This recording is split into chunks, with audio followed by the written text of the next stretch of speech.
And it came to pass, yea, in this latter day, the goddesses of YouTube did come forth to hold counsel concerning the workers of great iniquity, yea, whom spreads the myth of Joseph's about the land and the wickedness and unrighteousness that followed.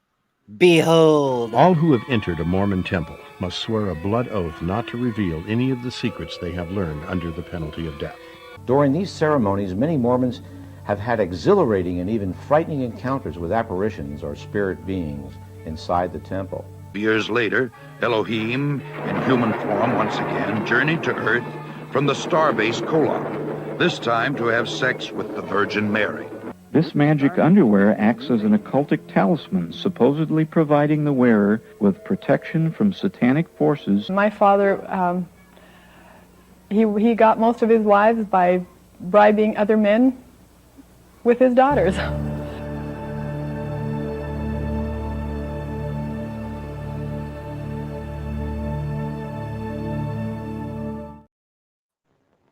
And it came to pass, the rest of us did manifest upon the stage.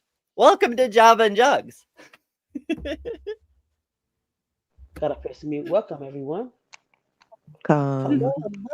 So, Jess has brought us ancient Mormon lore. Oh my gosh.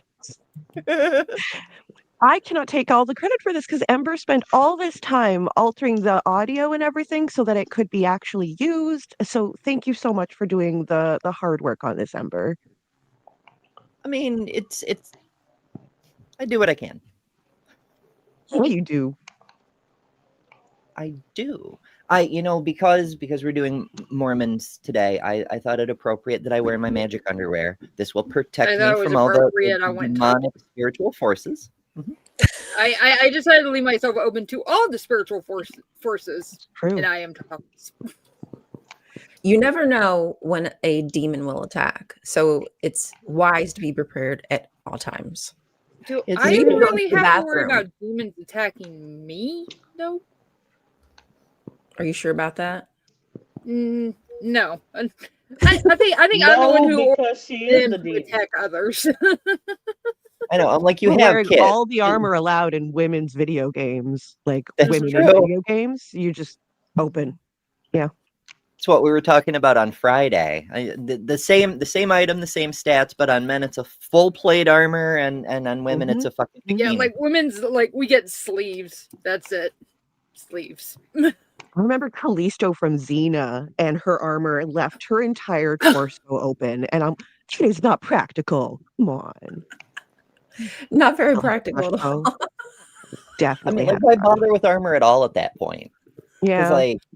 I get the whole nimbleness, maneuverability. The goal is to try not to get stabbed, right? But you're protecting your boobs, but not your vitals. Like what? Yeah. Stabby swords. Look at trees as. So are we calling fans jugheads? If it makes you happy. Yeah. Wait, jugheads? Ah. Good morning. Look at the trees. Hey, trees. Look at the trees. Amy Nicole Cervantes says boobs are vital. Boobs are vital. But if you've watched on TV, boobs are fun too. In TV, if you get stabbed like somewhere in the vicinity of your guts, you always survive. Don't get that. Don't get that. Don't. But boobs are allowed. At least the TV shows I watch. I mean, if we're doing Mormon Day, has anyone seen Big Love? No. Yes. Is that a couple episodes here and there? So it was a show I think put out by HBO that focused on a Utah polygamous family that had ties to what was like a fake Warren Jeffs Bree. Hello. Good morning. Hello, Hi, my Vic. beautiful. Hello, Vixen. Beautiful. Here. Productive as usual. I showed up this morning and I was ready for our topless Mormon stream, and I looked in here. Nobody else was topless. So Hi, I'm topless. Where did the yeah, topless at least come mostly. from? I'm like, No, I've just got sleeves on. It's like literally just sleeves. Yeah. So if you bounce, we might be able to see something exciting. I do not have enough to bounce. I am very I was not please, blessed I in that can bounce. category. My partner Well, was I had to skipping show up through- today because we're talking about Mormons, and I happen to know some folklore about Mormons that you all will just love, but we'll get to that after I you just knew cover some what you great guys Mormons in cover. my family. Well, we're just Folklore. chit-chatting before Jess brings up the video, because it's a long video. We are not going to get through the whole thing. The only major connection, other than having some like extended family that happens to be Mormon through like marriage and shit like that, is I wrote when I was an undergrad in history, I wrote a scathing expose on Joseph Smith and what a total fraud he was. Turn it into my teacher, who I did not know was a Mormon. Oh no. She was not. We were like, I mean, she was really nice to me before that. She got super cold after that, but she still gave me a good grade on the paper. But she's like, "Yeah, we're done." And it's just like, "Aw." It's like, I like having a good relationship with my professors if I have that opportunity. Well, my youngest has been going to Mormon services. What? Recently. My youngest has been going to Mormon services recently. She has been, yeah. Why would you do a silly thing like that? I wish I knew. And I'm like, I don't like church at all, but if you can just go like to a regular church, why are you going to that cult? But Yeah. I don't know. May I share a little story? Please. Sure. Yeah. Okay. So I have a partner that lives in Michigan, and he received a letter this year about his wife who passed away. And this was a letter from her Mormon bishop telling her to come back to church and guilt tripping her into bringing her family so that they could be sealed in the temple and everything. They weren't even aware that she had passed away. And this man is still grieving. And to receive a letter like that, trying to guilt trip you into coming back to church and getting your temple recommend and everything like that, it hit him pretty hard. And I think one of the things we have to take into consideration is that while this video, it is amusingly funny in some parts, but people take this very seriously. And there's so much family mixed, and Yeah. I guess like people are not talking to other people because they've been banished for the church. Yeah. So also, I don't know how to bring up the video. I thought that Ember was doing that, so I dropped the ball today. There's also, I mean, oh, go ahead.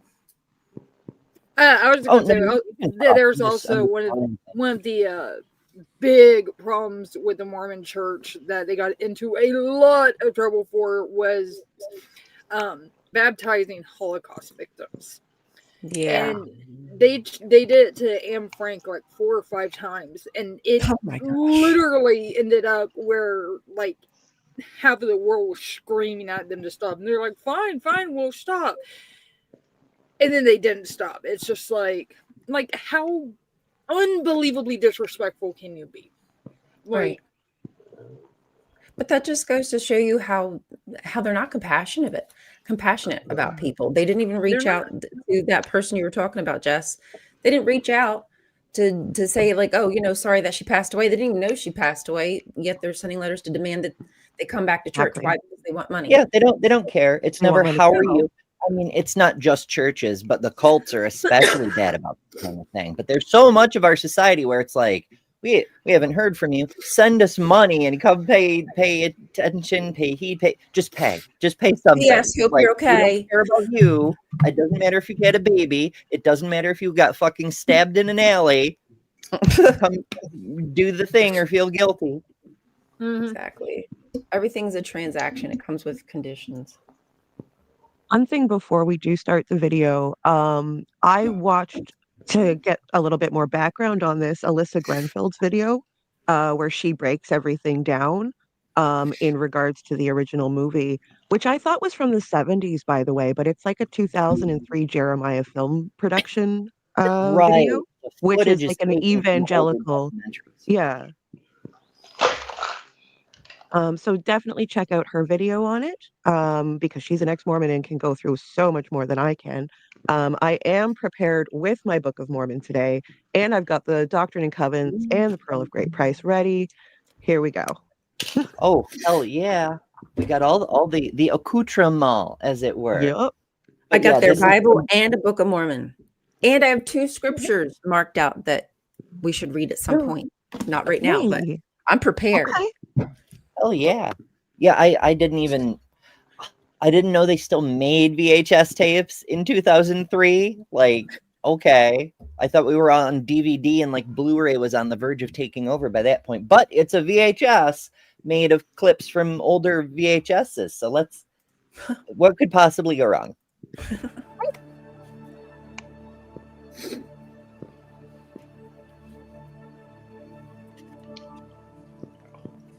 The Mormon Church, also known as the Church of Jesus Christ of Latter-day Saints, originated during the early 1800s. A 14-year-old boy from New York named Joseph Smith claimed to have been visited by extraterrestrial beings who ordered him to organize a new... Well, that's an interesting way to put that. Like, I mean, technically, every angel is an extraterrestrial, but he wasn't saying it was aliens. He was saying it was fucking angels, right? And it's a little bit different. Not significantly much when you really get down to it, but it is a different claim.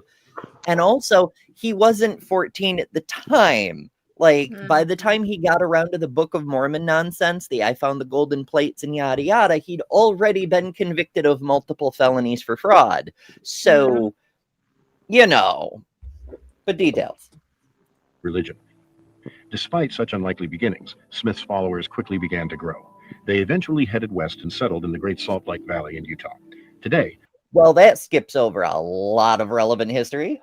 Like, Mormon wars.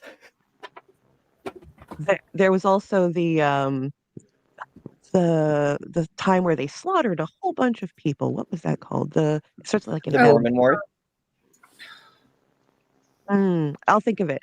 I don't know. The Mormon Wars. That's what that was. The Mormon Wars? No, this was a Brigham Young thing, and they slaughtered like a group of people and let the children live. You talking about Nauvoo? Am I? You play the video and I'll figure it out. They massacred a lot of people a lot of times. It was more of a massacre really than a battle, but Mountain Meadow Massacre. Mountain Meadow Massacre, that was it. Yeah. Well, for such smiley, happy people, they're awful fucking bloodthirsty. Well, that was Brigham Young. Isn't that sacred though? So a lot of what we're seeing in this video is teachings that not necessarily Mormons believe now, because a lot of it is coming from Brigham Young, who was like the second prophet. I could be wrong there, but he came after Joseph Smith. Yes. And he had some very interesting ideas, which come up a lot in this video. He sure does. But that is worth noting. After Joseph Smith got shot in the face, there was a war within the Mormons over who got to take over. Brigham Young won out on the main group of Mormons, but there were several splinter sects, including Joseph Smith's actual son. But never mind that for now. Regard Joseph Smith as weirdly like Islam when you come to think of it. Never mind. The prophet of God and continue to adhere to his teachings. As one of the fastest growing religions in America, the Mormon Church claims more than 10 million members worldwide and is currently the largest business corporation in the Western United States, with That part may be true. The large growing thing, I mean, that just says you're small, right? Like if you have a religion of one and you add one person, you've grown by 100%, you know? That's not a big flex. The 10 million thing, I don't know when this clip was from, but by 2003, the Universal Life Church had 10.3 million members, which number to number would have made it bigger than the Mormons. And it isn't, not by a long shot. holdings in all 50 states and on every continent. In spite of early church doctrines that included the practice of blood atonement, which required the death of any member who violated the will of the hierarchy, the Mormon Church has amazingly evolved into one of today's leading proponents of family values. Dr. Family values, guys. Family values. Yes, family values. That's what I think of family values, is forcing people to wear very special clothes to keep demons away from them, and they're married to their father until they get married to their husband, their property of their father to their property of their husband. Peak values. Yeah, family values is just conservative code for. What do you do if your father's dead and your brother's a douchebag? Can I have other options? Like what's option C? The church. There's always an uncle. Yes, I'm living with Ben right now. Can I just be his property? I trust him better than my brother at this point. Yeah, they would probably be acceptable. Yeah. I mean, as a doctor, that's the next best thing to a reverend, right? We will need him to speak on your behalf, though. Yeah, well, not going to happen. Nobody speaks on my behalf. Good. I'm a bad bitch. I speak for myself. Yeah, girl. Phil Goodman, Brigham Young University professor, former Mormon bishop, and LDS mission president. Well, the church encourages the family to be as self-sustaining as possible in their activities, starting with the family home evening, where the father, who is the patriarch of the family, would gather his family together. There they would have a prayer, an opening song or two. I looked out the window and what did I see? Popcorn popping on the apricot tree. People of the Mormon Church. That's not how that works. Popcorn popping on the What was that? Where do you get your popcorn from, Ryan? You laugh, but where does it come from? I was all this time I was getting it from corn. Who knew? There's a tree. That's the devil's popcorn. I guess so. That's why it didn't grow in Jerusalem, because it couldn't be anywhere near Jesus. Oh yeah. True. It upset his diverticulitis. Jesus couldn't have corn from the cob, from the actual. Had to be from the tree. It caused digestive issues for him, the whole thing. And he was just a little guy, so he puts him down. It puts him down for a while. He's got a lot of people to get to preach to. That's true. That's why he had to I hire just a want to minion. point out Equus's comment where they said, so white, all these people are damn white. Wait, just wait. It gets worse. It gets so much worse. Yeah, the cartoon is coming. There's cartoons in this, folks. No, people think that cartoon was actually made by the Latter-day Saints, but it's like mocking them. What, the South Park episode? Oh no, you're talking about the one that's like where it's like old, like almost like Hanna-Barbera and rotoscope style animation, and they talk about celestial sex and stuff. That wasn't actually made by the LDS. No. But it tells you the stuff they don't want you to know. Where they draw their own cartoons in-house. Yeah. That's true. That's true. They were also friendly. They got me into the church through their social program, which is fabulous, and the family atmosphere, mine was broken up. Therefore, I went right to it. Despite teachings that are in direct conflict with nearly every basic Christian tenet, the Mormon Church has managed to present itself to the public as a Christian religion. In fact, the Mormon Church adds more than 350,000 converts annually to its roster, 80% of which come from Christian backgrounds. The Mormon Church has had a phenomenal growth. In the next 50 years, it will be approximated about 70 million people to 100 million people. There are many reasons why this is so. One is the vast missionary program we have over the world. The missionaries convert about 10 people a year. It's super not successful. It's busy work for the youth. That's what that is. How many million did he say? 70 million. Oh, well, I guess he's not right there, because Right-Handed Six said that they have 17.5 million members worldwide. And I wonder if that's even active members. Like, that might just be going from their registry. And I just those have members that might not even list. Yeah. know. Mhm. They don't Yeah. even go there. I mean, we all know a whole bunch of people who are still on the lists but are actively anti-Mormon. There's a bunch of them here on YouTube. I might still be considered a JW. I really don't know. Who knows what the frick they do? I know I'm considered an SJW. I get told that like all the time. That's true. You damn Does that count? Hey, Sure. Yeah, fight the good fight. I was tried, so. Well, I got excommunicated by the ICOC, so I don't think I'm a member anymore of that. Oh. They should like. It was get getting cold. Party for being excommunicated. You know, like I don't know, like a bridal shower. Here's some of the things that you'll need for your new life as an apostate. Why are you in my face, Smudge? You okay? Hold on. Yep. Oh goodness.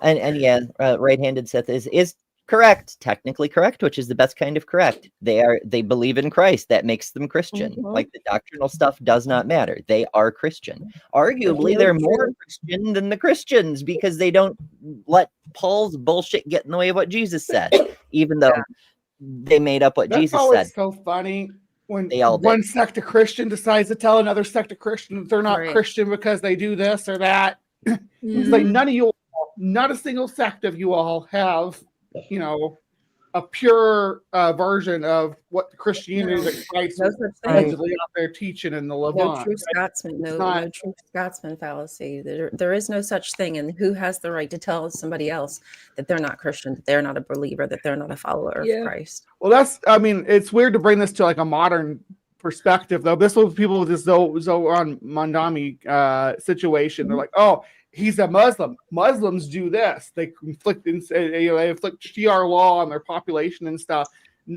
Yeah, in the same way that Christians don't use electricity and still use horse and buggies because the Amish do that. If you want to pick one sect and try to paint the whole group as following their version of the religion, sure. That's a great way to demonize your enemies, is to find a sect that you don't like, and just to paint the whole group of them with that paintbrush. But it just doesn't pan out that way. Most Christians are decent, good people. Some of the best people I've met in the world are Christians. They just don't. They don't follow this nonsense. They don't. Some of the They don't stuff feel they that, have to talk about it all the time. They don't Right. feel like they have to put it in your face. It's just like normal everyday people show up at your door at 8 a.m. and trying to convert Who you. does that without even texting first? I don't like that. That really bothers me. Yeah. Just don't do that ever. Yeah, it's funny. Like in my neighborhood, not too far from where my job is, not a good neighborhood, but there's a couple Mormons riding their bikes. Obviously, I said, why did they put those people in this predominantly black neighborhood? That's not good at all. Why would they do that? That's always who they target. Did you? I think I just heard a statistic this morning. I think it's Tonga. Is that the country? Am I saying that right? That they are 60% Mormon now. Wow. I didn't know No. I didn't know that. Yeah. Yeah. And they a lot of these populations are intentionally targeted by Mormons, by Jehovah's Witnesses, by these missionaries, because a lot of them feel it's disrespectful to turn away a religious person at your door. So they will listen to you. And over time, they've just gotten people to believe all sort of weird nonsense. I mean, they use the the whole you are actually Israelites to the indigenous people here on Turtle Island or in America, and that's how they got them to convert. I mean, also it was forced, but they were trying to implore them, like, you are these people, you are this special, you have to follow this. I mean, I have to imagine that they get some training in how to deal with someone who's somewhat hostile towards them, but every single time them and JWs come to my house and try to start preaching stuff, they have no idea how to handle me. There's two ways it goes. They either have no idea how to handle me and can't respond with anything other than like, oh, but the Bible says, yeah, I'm not talking about the Bible, blah, blah, X, Y, and Z. Or seriously, I shit you not, they hear my name and then just turn around and walk off. They're like, yeah, she's not doing anything. Which is just like you guys, if you guys are going to do this, you need to know how to talk to people. And they have no idea how to deal with the pushback. Or the serious pushback. They have been fed, just like Jehovah's Witnesses, they have been fed practically a way just to, like, a PR booklet on how to bounce back on people's arguments. That's basically it. It's kind of empty. Or they'll say, go to the website. If if they don't know the answer, they'll tell them, go to the website. The website can give you the answers. But they're not prepared. They'll eventually tuck their tail between their legs and walk away. This sounds like an insult. This sounds like an insult to puppy dogs. Okay, so I'm trying to backtrace that number to find out where it comes from. It came up in the Salt Lake Tribune, but I found one earlier mention, but it's a random radio station I don't know about from New Zealand. Whatever. Yeah, Tonga. Somebody somewhere reported that Tonga has 60% of their inhabitants are LDS. However, the island has a population of just over 106,000 people. So we're talking 60,000 people. Like it's not like it's millions, right? And can you say that again? Other islands. I literally glitched when you said that number. I literally froze and I was like, I want to hear the number. What did you say? 106,000. So it's like 68,000. Okay. As of 2017, there don't seem to be any newer numbers, but yeah, they've been doing this thing where they're colonizing Pacific Islands. The next ones are American Samoa and then original flavor Samoa, right? They're taking islands with low populations, moving a fuck ton of Mormons in, and they've taken over the country. They're just colonizing. That's crazy. Yep. All you need to do is build a church, and now you have land. Guaranteed, you will eventually own the land around it with people who either convert or they come over to colonize for missionary. Yeah. Empiricism never stopped, y'all. Who's giving you kisses? Kip. Dr. Kip. What? So early in the morning? My goodness. I thought it was an anteater with that tongue. Dr. Kip, do you ever sleep? No, she wants my coffee. That's what she wants, and she's not getting any. Why are dogs so interested in coffee? My housemate's mom visited and she brought her little dog, and the little dog kept trying to steal my damn coffee. I'm like, the cup is bigger than you, Holmes. I think she's mad because I didn't get her a pup cup. Valid upset. For real. Yeah, with her, I kind of got over the licking. Like I'll let her lick me, and then I'll just get a wet wipe and wipe it down later. She's licky. Yeah. Well, we'll take that derailment to get back to our bicycling. Most people are exposed to Mormonism through the young door-to-door missionaries of the Latter-day Saints. These missionaries have been instructed to use Christian terminology when proselytizing. However, most potential converts are unaware that basic Christian terms such as God, Jesus, and salvation have all been redefined by the Mormon hierarchy and have completely different meanings. The message presented by the missionary, well, kinda, but details, is therefore by design intentionally misleading. Good afternoon, ma'am. We'd like to talk to you about the Church of Jesus Christ of the Latter-day Saints. Missionaries are also instructed to emphasize Mormonism's so-called family atmosphere and keep hidden its more bizarre beliefs and practices. I love the shot, the way it goes from Dutch angle through that sinister turn into another Dutch angle, like what evil lurks behind these walls.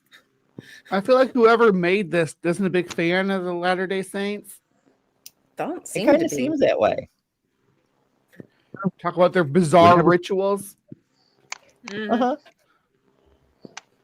Possible, the fundamental doctrines of the Latter-day Saints are not revealed to potential converts until after they have joined the church.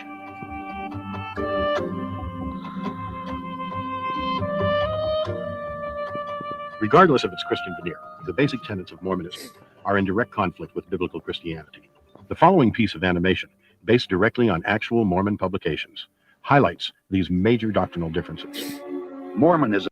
Okay, so it's important to note, while from our perspective as outsiders, it's like, okay, they're making batshit claims, the other Christians are making batshit claims. What's the difference?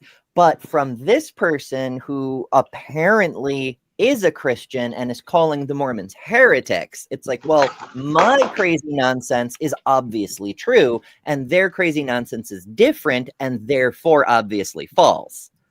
Because that wasn't apparent to me the first time I was getting through this to assemble the clips for the intro. I'm like, but why is it a problem? Oh, right, he believes his nonsense. Yes. Orgasmo. I've heard that name somewhere. Oh, that was it was a movie by Trey Parker and Matt Stone. I keep thinking that's really good. And it is What a makes the live man? action Mormon-based film where they start out as Mormons and then they make a porno. It's funny.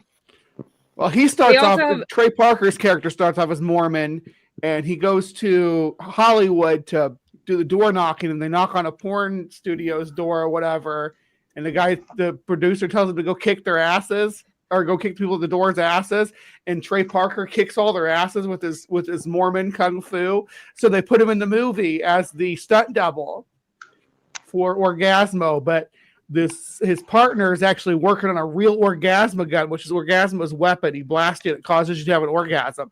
And so his sidekick makes a real one, and he actually becomes the real Orgasmo. And the producer becomes neutered man because he blasted him so many times with it that his balls are the size of like fresh Florida oranges. Oh my gosh! I keep thinking I can about tell you the whole musical plot of Book of Orgasmo. Mormon. I keep thinking of the Do a musical. private watch party for that one. Right? They also My did goodness. the musical Book of Mormon, which is fucking hilarious. There's also Cannibal, the yeah. musical about the Donner Party that they did. Oh, I forgot about that one.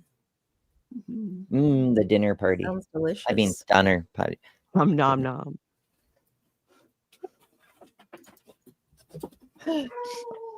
I'm distracted. It's fine. It's fine. And teaches that trillions of planets scattered throughout the cosmos are ruled by countless gods who once were human like us. They say that long ago on one of these planets, to an unidentified god and one of his goddess wives, a spirit child named Elohim was conceived. This spirit child was later born to human parents who gave him a physical body.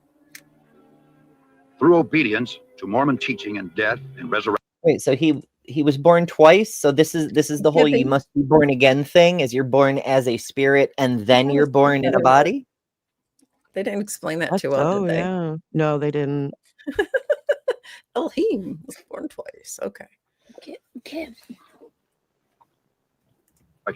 proved himself worthy and was elevated to godhood as his father before him. Mormons believe that Elohim is their heavenly father and that he lives with his many goddess wives on a planet near a mysterious star called Kola. So now it's a planet, but other times it's a star, and other times it's a star base. I have a whole song based on it called "Hi to Kolob." Hell yeah, Kolob. Suck on my Kolob. Here, the God of Mormonism and his wives, through endless celestial sex, produced billions of spirit children. To decide their destiny, the head of the Mormon God billions of spirit children. Now they need to be born again as physical bodies. Let's do the celestial sex. Ooh, can do you think if we figure out a way to have spiritual sex, we can have ghost babies without ever having to deal with real babies? Because I mean, sounds easier. I'm over diapers, folks. I'm not doing it anymore. Now, if you Do ghost remember babies that need diapers? doctor that Trump had that said that we was having demon sex. Remember Trump first time, and that there was that doctor that said we was having demon sex. So I mean, it might already be happening. It might Not already having be enough. happening. Not having enough demon sex, if you ask me. I know we need more demon babies to balance the ghost babies or something. Council meeting. Both of Elohim's eldest sons were there, Lucifer and his brother Jesus. A plan was presented to build planet Earth, where the spirit children would be sent to take on mortal bodies and learn good from evil. Lucifer stood and made his bid for becoming savior of this new world. Wanting the glory for himself, he planned to force everyone to become gods. Opposing the idea, the Mormon Jesus suggested giving man his freedom of choice, as on other planets. The vote that followed approved the proposal of the Mormon Jesus, who would become savior of the planet Earth. Enraged, Lucifer cunningly convinced 1/3 of the spirits destined for Earth to fight with him in revolt.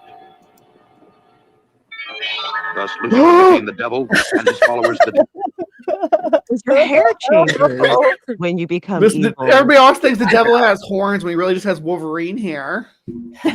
Right? I just love that it's a cartoon. It's an animation. They were drawing this and they still chose to do a cross dissolve for that change. Like, okay, bestie.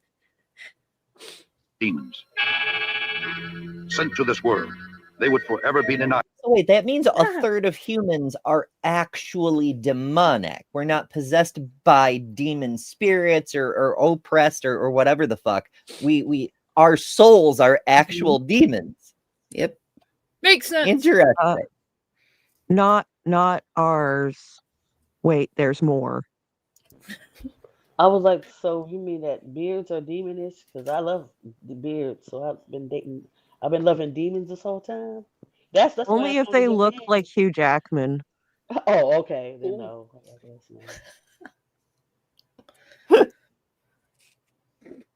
Anyway, what? Only there were more Hugh Jackmans.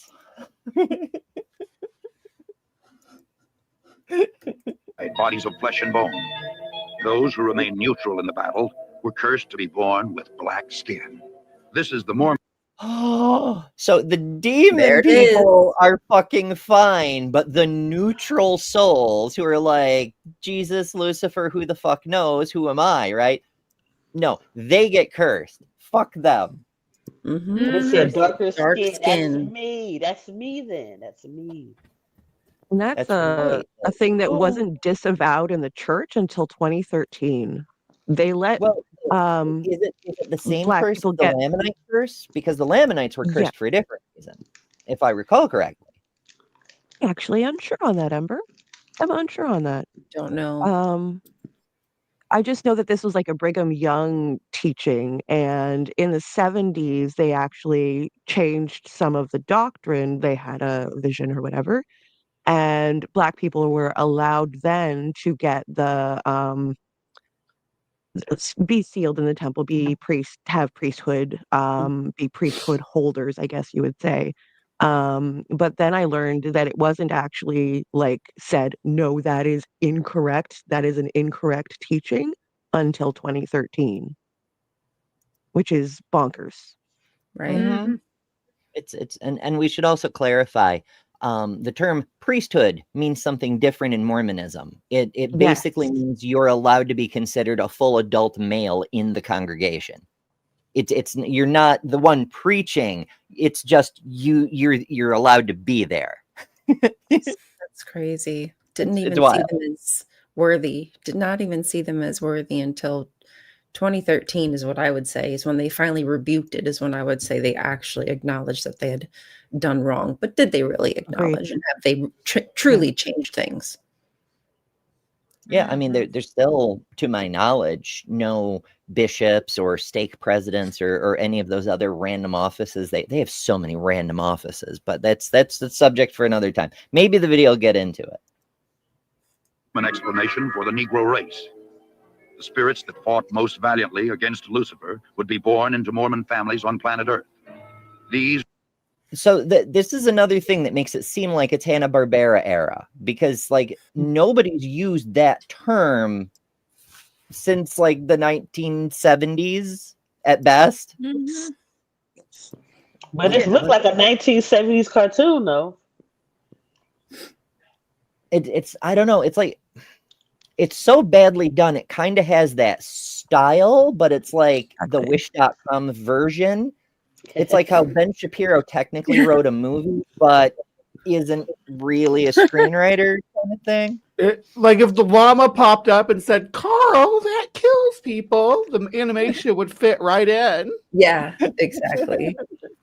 Right-handed Sith says there are two priesthoods, one for children and one for adults, Aaronic and Melchizedek, respectively. And that is correct.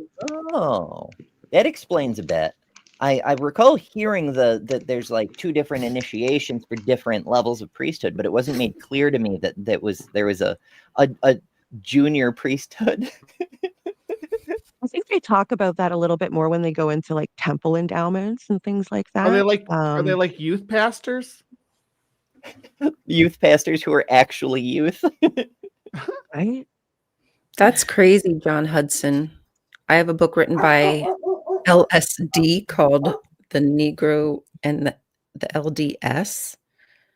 Who is LSD? Or was that just an accident? Oopsie, was that just an accident? Oh, yeah.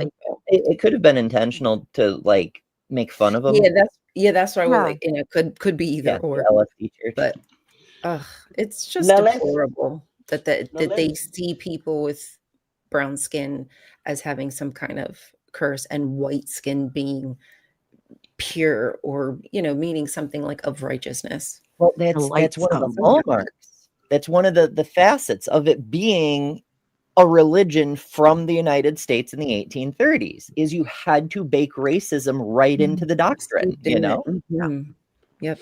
That's how you sell it to the white folk. They were very against race mixing, and wanted to put an end to that at the time as well. I think that was a big part of it. Oh, great. Yeah. Rational post Jackie. Brian, I'm not fully woman. 11 days post-op. Congratulations. Congratulations. I hope you're recovering well, feeling good. You sound good. I dare say that you were a woman before that, but I'm glad you're feeling better and you got the services you need. Yep. I am very happy for that. 100%. Congratulations. Would be the lighter-skinned people, or white and delightsome, as the Book of Mormon describes them. Early Mormon prophets taught that Elohim and one of his goddess wives came to earth as Adam and Eve to start the human race. Thousands of years later, Elohim, in human form once again, journeyed to earth from the star-based Kolob, this time to have sex with the Virgin Mary. Is that fucking Godzilla sounds? I don't understand then how. Okay, so we have Adam and Eve, which are clearly white people. Mm-hmm. How do we get different races then in Mormonism? That's something that I've never understood.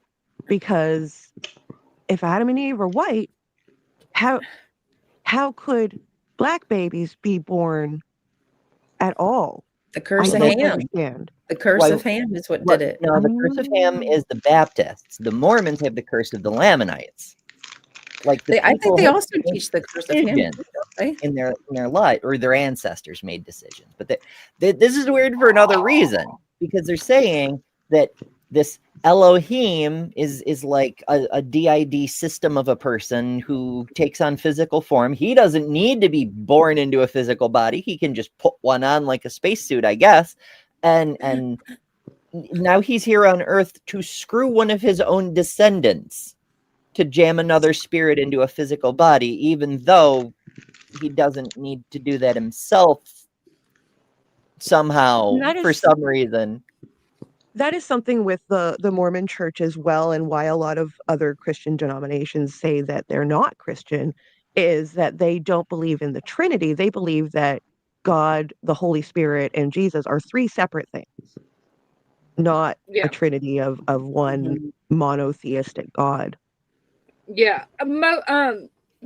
Because obviously, when I was growing up, I was Protestant. My boyfriend was Catholic, and we had kind of discussed on if we were to get married, blah, blah, blah, how we would do it. And he's like, well, I want to get married in a Catholic church. I'm like, okay, whatever. And basically, like, they told me, they said, as long as you're not, as long as you are Christian, you're not Mormon, and you're not Jehovah's Witness, then it's pretty easy to convert over to Catholicism from being Protestant. But it's because of the Trinity and all that. A lot of the Catholics believed in the curse of Ham, and it wasn't until I think 1900s, somewhere in the 1900s, where they finally disposed of it, apologized for it. It was in the 1500s that really started getting popularized. What'd you say? When? Sorry. It was in about the 1500s that it really started getting popularized and spread around a lot more for the curse of Ham. Yeah, I think it's because it hinged on where Black people came from, or where other races came from, was at that point, because that was like the reboot of humankind. Like, it doesn't really even necessarily matter, does it, who Adam and Eve gave birth to? Because when the flood came, it was just Noah and his family. Whatever their makeup was is what we got. So bing bang boom, curse of Ham, dark skin, people of color, brown people, there you go, problem solved. Isn't it great that the whole point of the flood was to reset humanity with just the righteous family, the one righteous family? And before they even made landfall, before the reset was even complete, cursed. Cursed. Yeah, it's wild. Now let's just put everything in perspective. Why did they change things in 2013? To allow Black people come in? Public pressure, probably. I doubt it had anything to do with some moral conscience or some kind of fortitude. It had everything to do more with of public money. opinion. Say again. I'm sorry. Money. Yeah. That's more money. That's the only reason churches do anything. That's true. 10% tithe, not exactly just optional. It's required. You have to maintain your tithing to be able to go to the temple. And you have to be able to go to the temple if you want to go to the afterlife. So it's all tied together. So true, Sapiens cephalopod. God couldn't even get the flood right. The earth is still overcrowded with evil men. Lol. I mean, look at what he did with a drunkard man who got with his children, or did the family got to incestual? How do you expect? Right? It's the same problem all over again. It's the same issue that Adam and Eve had started all over again with Noah and his family. Like, God just cannot get it right, no matter what he does. It's like he makes these irrational, like, knee-jerk decisions and never thinks them through. It's almost like that's why he regretted it. Would you say? Oh my God. The whole flood story is just so amazing for these people who are arguing for divine omniscience and shit, because like the flood happened because it expressly states in the text God regretted creating humanity. So he destroyed and everything else for some reason. He likes to inflict pain upon humanity and also everything else for some reason. But never mind that. He does the flood. As soon as the flood is over, he regrets doing the flood and puts the rainbow in the sky. I'm very sorry about what I've like. A lot of things for a guy who knows what's going to happen and why, you know? Yeah. This with a physical body. After Jesus Christ grew to manhood, I like how he had that whole hey girl look, and then we just fade to the stars. he took at least and 3 yet wives. he was so open about Mary, the celestial sex before then. Right? Like he made all the spiritual babies, but now he's got to make the physical babies for the spiritual babies to go live in. What happens if you make a physical baby and there isn't a spiritual baby to stick in there? Is it just a primate? Demon baby. That reminds It's a me of like demon baby. SG1 and the symbiotes. And what if you have a you have a Jaffa with no symbiote, or a symbiote with nobody to inhabit? I guess they're parasitical. Air bodies? Like, could we put two spirits in a body? Is that how DID happens? Because there's multiple spirits in the same body. They're fighting over it. They're like, no, this is my earlobe. Those twins work. How do twins work? Because, like, I mean, you've got normal twins that are like one fetus that becomes two fetuses. I mean, identical twins, obviously. But then you've got the opposite. Fraternal twins who become one being. In the case of a chimera, I'm like, do I have two souls? So many questions. Martha and Mary Magdalene. Through these wives, the Mormon Jesus, for whom Joseph Smith claimed direct descent, supposedly fathered a number of children before he was crucified. According to... So Jesus the Virgin got busy with a bunch of bitches, had a whole bunch of children, That's but why only we were just missing so much knew about his about. life, I guess. Yeah. He was slanging that dick, not just the word. Yep. Don't let anyone tell you that trans men can't get people pregnant, because there's Mormon Jesus. That's right. The dick is mightier than the word. Just because he didn't have a Y chromosome didn't mean that he couldn't impregnate people. I'm just saying. Maybe It's he true. impregnate people with his G chromosome. Oh, who knows what Riz. that would It was the produce? Riz chromosome. He got that Riz. Yeah, you're born with extra Riz that way. Sure. That's why Jesus had such swagger.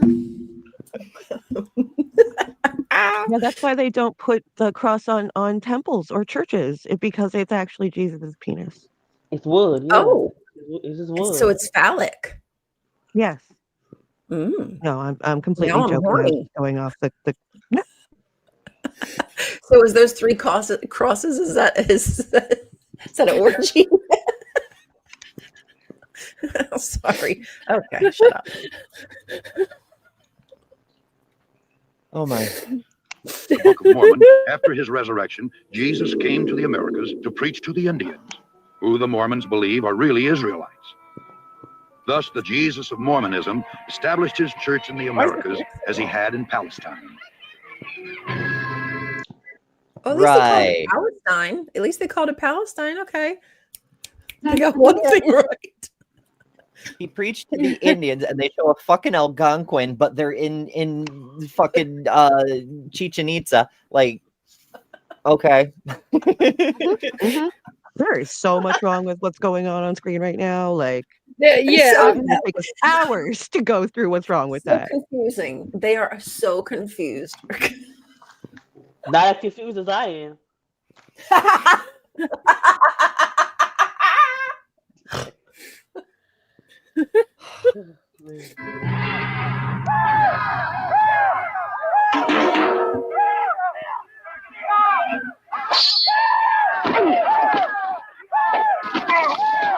By the year They had ineffective armor, but also That's no- they're fucking Romans. That is a lovely depiction of Native Americans there, just going, wah, Right? Just hooting doing bird calls. like owls Yeah. or something. Well, they sure look It's pretty white. definitely how that worked. Is this before they got turned into Native Americans? Is this why they're white? Oh, Well, gosh, I don't I know. believe this is referring to shit. I forget. I believe his name was Captain Mormon, and the stripling warriors and shit. They had a whole bunch of battles with the Lamanites, and they kept winning even though they should have lost, because the technology level was not that different, not like it's portrayed in the cartoon. They basically, the Lamanites had metalworking, but the stripling warriors had the armor of God, so didn't actually wear any armor.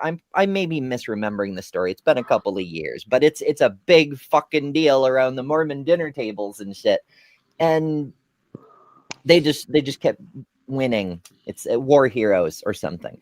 Yeah, everything. So Joseph Smith was not a creative man, right? Like there's a city called Mormon by the Lake of Mormon, in the Forest of Mormon, beside the River of Mormon and the Fountain of Mormon, and the captain of the army was named Mormon. The angel was Moroni, yes, but like the same name. There's two Almas. There's a book of fucking Alma, but there's another Alma. Never mind. Where does the word Moroni is who is on top of the temples that you'll see usually in gold on top of the white Mormon temples. That's Moroni, the angel. Yeah. I just, it's almost like, so I've often posited the idea that Scientology, L. Ron Hubbard came up with it on a bet. He and his best friend writer, I forget the fucking guy, they were both like, who amongst us, the two of us, who can get a religion started with the most batshit crazy stuff in it that'll actually take off and go? And L. Ron Hubbard won with Scientology. And it's sort of the same thing. Like Joseph Smith was just, he was living the con man life, and he was like, I'm going to start a religion, but I'm going to make it as obvious as possible that it's bullshit. I'm going to put moron right on the cover. Anyone who believes this is a moron. Yeah. Year 421 AD, the dark-skinned Indian Israelites, known as Lamanites, had destroyed all of the white Nephites in a number of great battles. The Nephite records were supposedly written on golden plates and buried by Moroni, the last living Nephite in the hill Cumorah. That's not quite accurate, but never mind. So Moroni was an angel. The Nephites did get wiped out by the Lamanites because they were so righteous and God protected them, right? But that's why there were no white people in the New World when the Europeans showed up.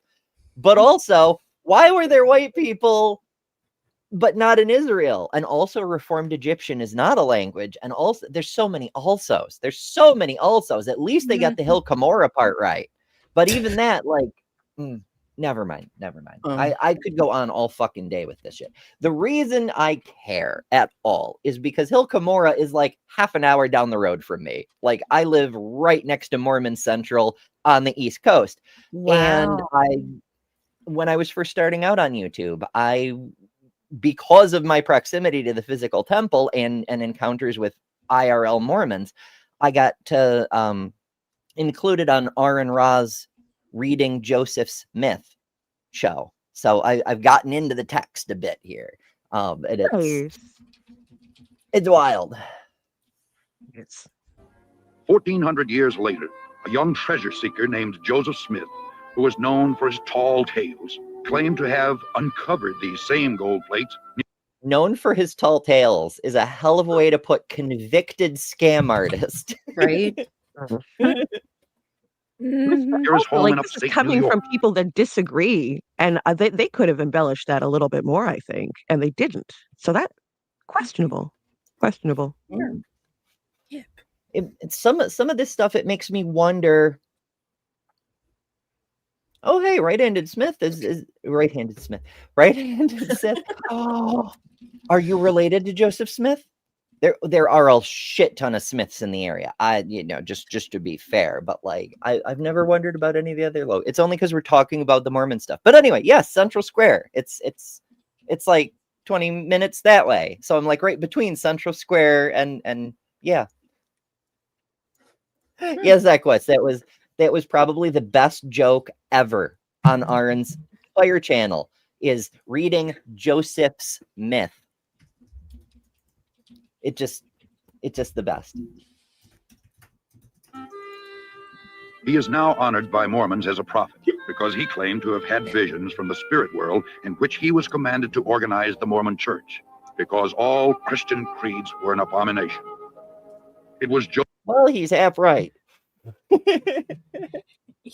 They kind of are all like, it depends on your perspective. Obviously, people who believe a specific tradition think that tradition is right, although they can't articulate why theirs is right and everyone else's is wrong.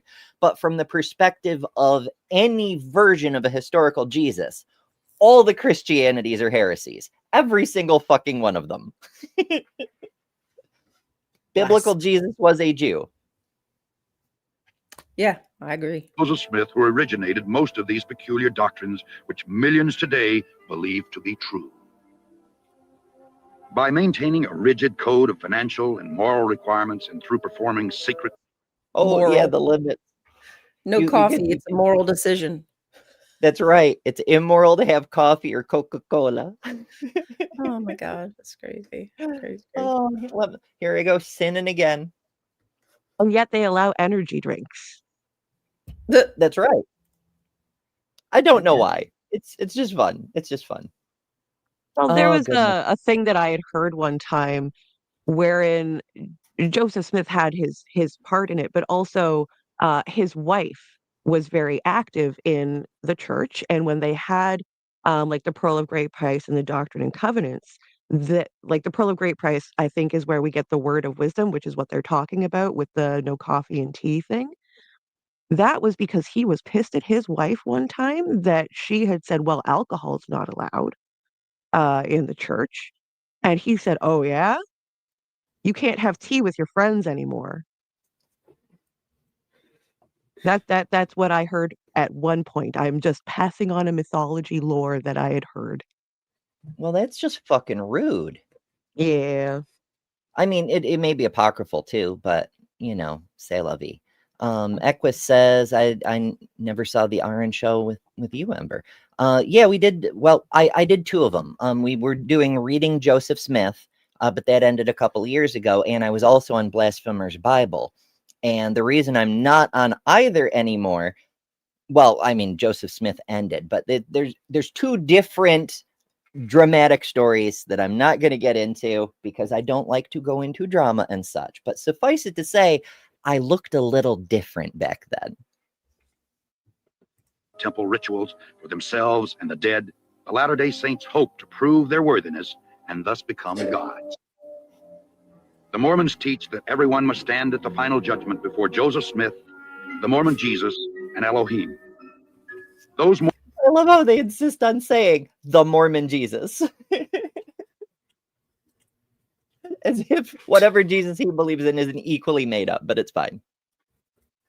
Mormons who were sealed in the eternal marriage ceremony expect to become polygamous gods in the celestial kingdom, rule over other planets, and spawn new families throughout eternity. Spawn new families. Yeah, no thanks. No. Two kids is my maximum. Sorry, no. Stopped at What? one. It's not dehumanizing at all to refer to people. It's your heavenly duty to spawn new families. Wowzers. Jedi says Outer Darkness has a Tolkien-esque sound to it where Melkor is changed. Yeah, I agree. They probably, I will give the Mormons credit.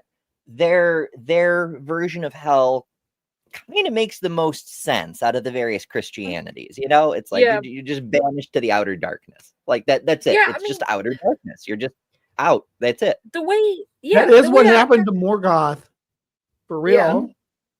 I mean, the way I think he's the only one that got pushed out there, though. He is, yeah, he is. Like the way how it's been explained to me, as far as like the Mormon hell, is like only the like really despicable people get thrown out there, but like even like the atheists who are good people are still like granted some sort of like okay-ish afterlife. They're not just like thrown out there. That's what I heard though from like two I actually have multiple levels of afterlife. So we've got the telestial kingdom, the terrestrial kingdom, the celestial kingdom, and then outer darkness. They got a whole Mormon LM thing going on for how good of a Mormon you were, depending on like if you're an apostate where you were a Mormon and then are not a Mormon. That's a whole different level of afterlife. It's a whole big thing. It's a lot of bits and pieces to keep track of. Yeah. It's all the lore, but that makes it easier to fuck up and why you need more forgiveness. The Mormons thank God for Joseph Smith, who claimed that he had done more for us than any other man, including Jesus Christ. Of course.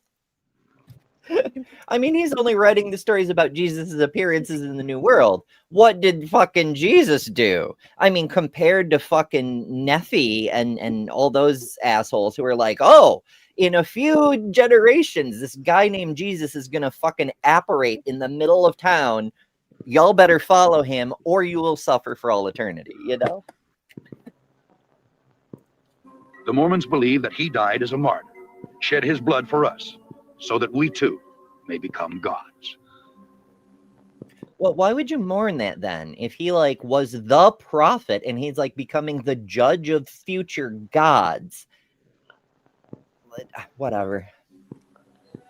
Although there Nobody are said it thousands had of to Mormon make churches sense. throughout the world. Nobody What's said that? it had to make. Nobody said it had to make sense. I mean, I would like it to make sense. I just, It's I religion. don't know. It's Call- not maybe going it's- to. Maybe it's my tism, but I like things to make sense. What, you all don't want to ascend? Well, you have something against being enlightened? Sheesh. Stop asking so many I don't questions. want to have celestial babies, though. I want to have celestial babies. On the one hand, I would like to see other worlds, right? Like visiting alien worlds. Let's do it. If Star Trek was a documentary or even like a history, like if it weren't for the fucking Dark Ages, we would have had Star Trek where our actual Renaissance happened, right? Right. Like the church has held us back for so many hundreds of years that what we look forward to is like a fictional 24th century could have been our real 14th century. It's fucking ridiculous. And so that could have been our history. I mean, obviously it's a fictional show. I know that, but like similar things, right? So it just bugs me a lot. Like the pain, the suffering, but also all the lost history, all the lost human potential, all because of all this bullshit. They believe in evolution because it seems to me that like evolution and the way that we evolved completely goes against Mormon teachings in regards to race and things like that. Boggling. I'm not sure. There's probably fundamentalists and more reasonable people who still want to cling to their faith for other reasons, like not being locked out of family Christmas or something. Do the Mormons have Christmas? I forget. I know a lot of these cults don't Christmas. Yeah, I think they do. I think they do. There are only a few dozen Mormon temples. These massive structures play a vital role in the Mormons' quest for godhood. Mormons must engage in a series of occultic rituals inside the temple in order to become a candidate for God. Are they occultic if they're they're just right there in the damn temple? Like, yes, you have to be in the temple. They're hidden from public view, but that's true for Catholicism and Baptists and like, what do you mean occultic in this case? Godhood. Only an elite selection of devout Mormons are allowed to enter. To do so, the potential Mormon god must adhere to a strict code of ethics, including abstinence from tobacco or caffeine-based products, paying a full tithe to the Mormon church, and wearing of the magic Mormon underwear 24 hours a day. He has to. Magic underwear! Magic underwear! Protected. See, I'm prepared for the forces of darkness, and y'all are exposed. See? Absolutely not. Absolutely not prepared at all. Never mind the fact that I've gotten to wear this once in 2 years. I'm not just taking the opportunity to wear my underwear on a fucking live stream. What are you doing, Ember? It's for the joke, folks. It's for the joke. To receive a satisfactory interview from his bishop and from his stake president. There he's asked, or she is asked, certain rather penetrating questions about their worthiness, their morality. If he's a full tithe payer, that is the only way that we can be with our Heavenly Father. Otherwise, we could not be in his presence. The motivation for the Mormon male. Do not associate with the apostates. Oh, must not read anti-Mormon literature. How are you supposed to know if it's anti-Mormon literature if you haven't read it yet? Got an commit apostate in requirements chat is the right promise now. of Oh yeah. All these apostate. Is it really apostasy if you were never a member in the first place? Sure. I don't think so, at least technically. endless celestial sex. Does that mean all the religious people are apostates from atheism? Because nobody's born with beliefs. You have to be converted into a religion, even if it's when you're like 3 years old and they just lie to you enough until you think that's how things work, right? But nobody's born with that. So they've all, every believer on earth has abandoned atheism, even if it wasn't their own choice. Yeah. Atheism does kind of stand out as the default. I'm going to start referring, and I realize it's not original, but it strikes my fancy in the moment. I'm going to start referring to believers as lapsed atheists. That works. I like that. And what made you lapse your atheism? That's so troubling to me. Just morally, like you have to follow a book for your morals. I know. You realize books are made by humans, right? Are you going to take the word of man over the nature we see around us? Have you looked at the trees? Look at the trees, guys. I mean, just look at them. You know, if you just look at them, then you'll see them. Trees. Trees. It's my favorite. You're clearly not looking. It's written right there or something. Bye, sapient. Bye, sapient. Fun with the atheisms. with thousands of goddess wives, along with a personal planet to rule and reign over. However, Mormon males who fail to meet all of the necessary requirements risk being castrated upon their entrance to heaven. Ouch. Holy shit! Your spiritual balls get cut off if you have a Coca-Cola. Oh, no. Yikes, man. Spiritual castration? Ouch. That's well, rough. I mean, I guess that answers whether they believe in gendered souls. Holy shit. Right? My goodness. Does Joseph Smith do it himself, or does he make Mormon Jesus do it while regular Jesus watches? Or a name? So you can see why the temple That's is so gonna haunt important my to the- nightmares for days now. You're welcome. It's hazing. That's all it is. That's how you get into heaven. You just got to be hazed a little bit. They got to just cut a ball or two off. You can come to heaven, but your testicles cannot. You know. Latter-day Saint. Because if he is worthy to go into the temple and there receive the sacred ordinances and covenants and keep them, he can eventually grow into becoming a god himself. Tell me who God the Father is to you. He is like you and I, every human being on the face of the earth. So is he a man? Yes, he is. How did he get to be God?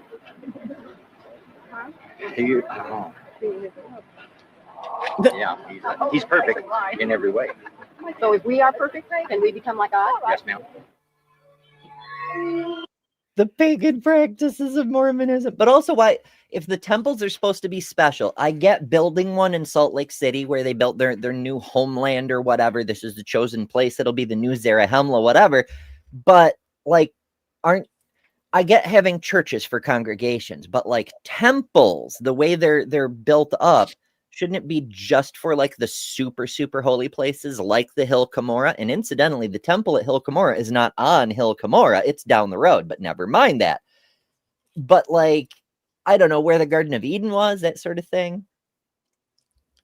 I just hold on to your testicles. For real. I know. But I guess that means that women can have all the Coca-Cola they want. Yes. I mean, what's our punishment? What happens? We just don't get in, or we get in? I mean, they're not going to take our tit off. I mean, they can't say we can't have babies because they want the babies. So right. Yeah. They're the ones who are in a position to have to like compromise. What if they do it the other way around? What if you have Coca-Cola, you have to take the testicles cut off from someone else? That's inhumane. But you don't get to choose where they Lego go. testicles. They might They're become like on your potato head chin. testicles. They just plug right in. Yeah. Testy chin. Is that why Trump looks like that? That's what Trump has. Got the turkey Oh my gobbler. fucking god. He's got like neck vagina going on Neck lately. Never. vagina. You know what? I don't want to talk about that. That is too gross for me. Neck gussy. That's that neck gussy.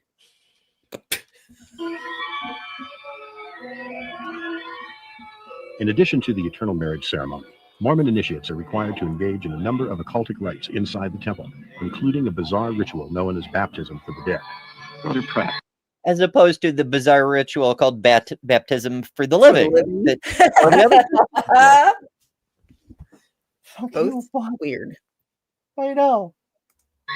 Having authority, I wash you preparatory to receiving your anointings for and in behalf of John Kimball, who is dead, that you may become clean from the blood and sins of this generation.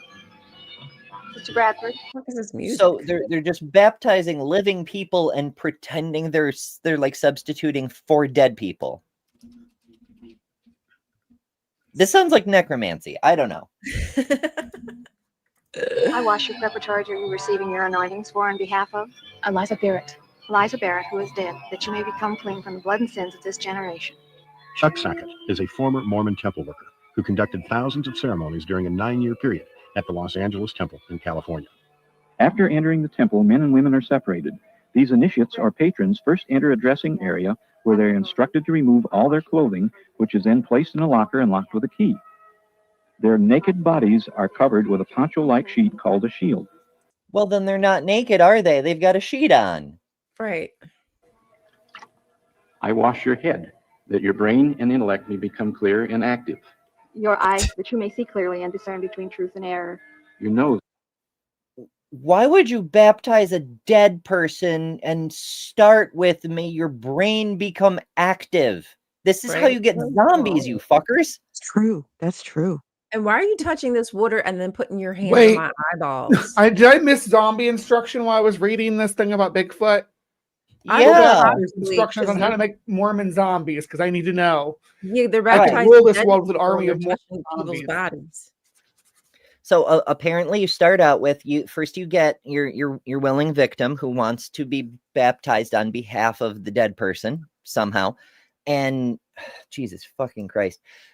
They get naked and then safety pin a key to their sheet because they're not naked, but they're naked. And then you dip your hand in the Ebola water and you rub it on their scalp and you say, may your brain become active. And apparently that's the magic spell. I mean, there's more to it. He's like rubbing Ebola into his eyeballs now, and he'll get to other. Anybody who's seen the thumbnail knows he will get to other body parts. But never mind I that. thought you get pink eye too. Jeez. Yeah. Other body parts, huh? It's So dirty. that you may smell. Ceremonial washings, anointings, and blessings are then performed on each part of the body by a temple worker. That's fine. Why are you putting Your your breath, hand that under may my be the garment? receptacle of You're not a pure and virtuous doctor. Principles. Your vitals and bowels, that they may be Ew. healthy and strong and perform their proper function. The initiates are then dressed in the garments of the holy priesthood, which must thereafter be worn 24 hours a day, every day of the year, with certain exceptions for public athletic events and bathing. But for many... Wait. That's how you get the magic underwear, is you have to do the necromancy ritual. You have to do earn the your temple magic underwear endowments. from doing Yeah. necromancy. You cannot go and just purchase garments. They well, I mean, you can. They're not like official garments, but you have to be. You have to get a temple recommend from your bishop, who then recommends you to a specific temple. Or you can get like a pass sometimes to go with somebody, but you can't go into like certain places in the temple. Oh my goodness, there's so much to cram into such a short show. I'm sorry, I will stop now. For real. I mean, we go 2 hours, but compared to for this context, it's a short show. Like this shit, we could do weeks of content on just this topic. Okay. devout Mormons, they are not even removed for moments of physical intimacy. It will be a shield and a protection to you against the power of the destroyer until you have finished your work on the earth. Oh, imagine you wearing it during physical intimacy because you need protection against the power of the destroyer. Holy shit, if my lover was called the destroyer, So oh wait, my. you're banging with these garments on? Do they have holes in the appropriate areas? So you don't take them off to pee or what? I'm not sure. I am not sure on that. I'm That's a looking at good washing question, though. up. Like, ain't they gonna stink after a while?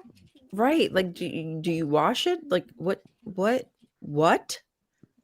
Yeah, how do you wash? How do you bathe with it on? Does it bathe the same? Are they indestructible? Because like, what if you live longer than 10 years? What if it becomes like riddled with holes? And I Do have you so have many to like questions. give it Shows a on like there. a ritual burial or something, or burning? Like once it gets I worn out, do you have to do something special with it? Can it protect from destroyer, but not underarm rash? What if you get bed bugs? what if, Or yeah, what if yeah, I was thinking about that. Like mosquitoes, you be itching and you can't get to it, and the bug be. Oh man, that's just. yeah. You like drop some food in there, you can't get it out, and then bugs climb in to eat the food. Let me stop. Like crummy kitties. Oh, man. How are you supposed to feed your babies? Like, they went through the whole thing about rubbing the Ebola water on the boobies and being like, may it produce nurturing milk or what the fuck ever.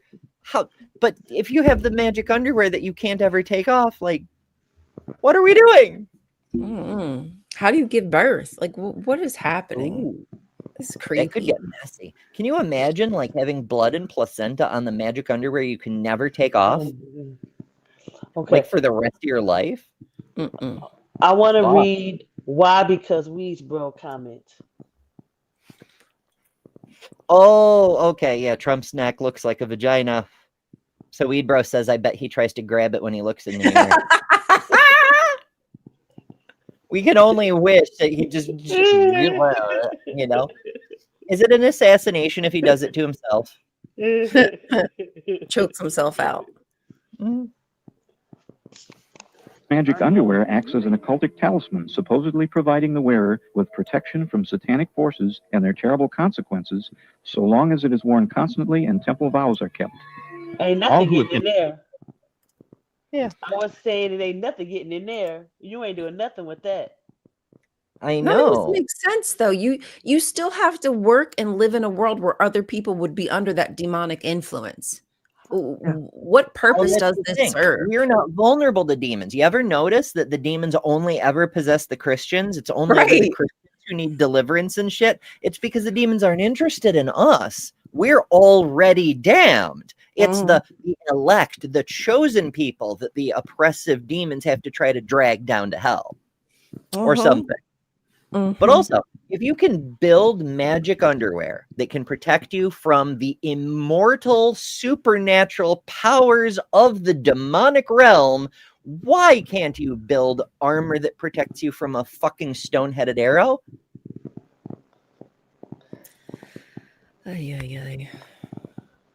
Yeah, To like the Mormon Captain temple must Brandon. swear a blood oath not to reveal any of the secrets they have learned under the penalty of death. The sign is made by raising the right hand. The first token of the Aaronic priesthood represents having your throat slit from ear to ear and having your tongue torn out by its roots. The execution of the penalty is made by placing the right thumb under the left ear, drawing the thumb quickly across the throat to the right ear, and dropping the hand to the side. The first token of the Melchizedek priesthood. See, I don't recall that. I mean, again, I've never been inducted into the church, so maybe it's just a thing nobody's ever talked about before, but I've it also also kind of changed seems over like, the years. yeah, I mean, I don't know. They're probably not allowed to There's talk some about things this. in here that they definitely don't do anymore. Sorry, Ryan. No, I was just saying I doubt that they would even be encouraged to discuss this stuff with people. Oh, Well, they yeah, don't. like They're you not just allowed. said, if you talk about it, penalty of death, right? So naturally, we're supposed to think the fact they don't tell us is proof this is what they do. Because of course they wouldn't tell us, because that's part of the thing, you know? It's why it's so easy to make up shit about cults, and why it's a good reason not to be in a cult, because people can make up shit about you, and there's nothing you can do about it because you're in a fucking cult.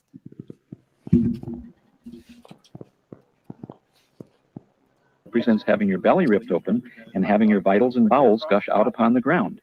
The wording has now been revised to be less offensive, yet each patron still swears an oath that rather than reveal these secret words and gestures, he would agree to be killed by the priesthood. Oh my God. I love the zombie looks on all their faces. See, the necromancy worked, folks. That's so brutal. That is so brutal. No, it's just like, it's straight out of like medieval crap. Yeah. I mean, is there even a trial? Is this just an accusation? Like, can someone just make an accusation and you can be killed? But why is it a bad thing? If the point is to just not fuck up long enough to die and you get to be a god, right? Like, wouldn't being killed by the priesthood as quickly as possible be in your best interests for inheriting your own planet or whatever? Possibly. I mean, I guess it depends how you look at it. Possibly. Right. Like, that's the whole thing. It's the whole thing with the whole there are no atheists in foxholes. Bitch, it's only ever atheists in foxholes. I've been in foxholes. And you know what's weird? Every single fucking believer is like, I don't want to die. I don't want to die. Why? I mean, every religion, if you get killed in combat, you're a fucking hero. You go directly to the best afterlife, you know? Why don't you want to die? Shouldn't you want to die? It's almost like you know it's bullshit, weirdly enough. That part. Ay. I will say one thing going back to the magic underwear that occurred to me. I kind of want to know the story of the person who came up with that and what their reasoning was. Because it was some crazy ass story on why they decided we're going to make this canon. I'm pretty sure it's in the book somewhere. Well, Joseph Smith. I mean, like the actual reason, like the just what I'm saying with the like no caffeine thing about like some dude just getting pissed off with his wife. Like, I want to know the actual reason it's there, not the we say it's here because of this reason, but no, the like was somebody getting a little too nipply in their dress at church or something? I don't know. No. Stuff like that. It's part of like the cult cookbook. If you're going to build a cult, you have to have a whole bunch of random procedures and protocols and accessories and shit you have to wear and you have to buy. It's all part of the show, you know, like with Scientology. You have to get one of the, or at least pay to use one of those fucking machines to measure your magic energy levels. Yeah, exactly. But it's like, how did they come up with this specific one that you have to wear at all times? Like, I kind of want to know the psychology It was probably behind the easiest thing for them to do that met the requirements for cultiness. Maybe. I mean, remember, Joseph Smith wasn't just evil; he was also profoundly lazy. Yeah.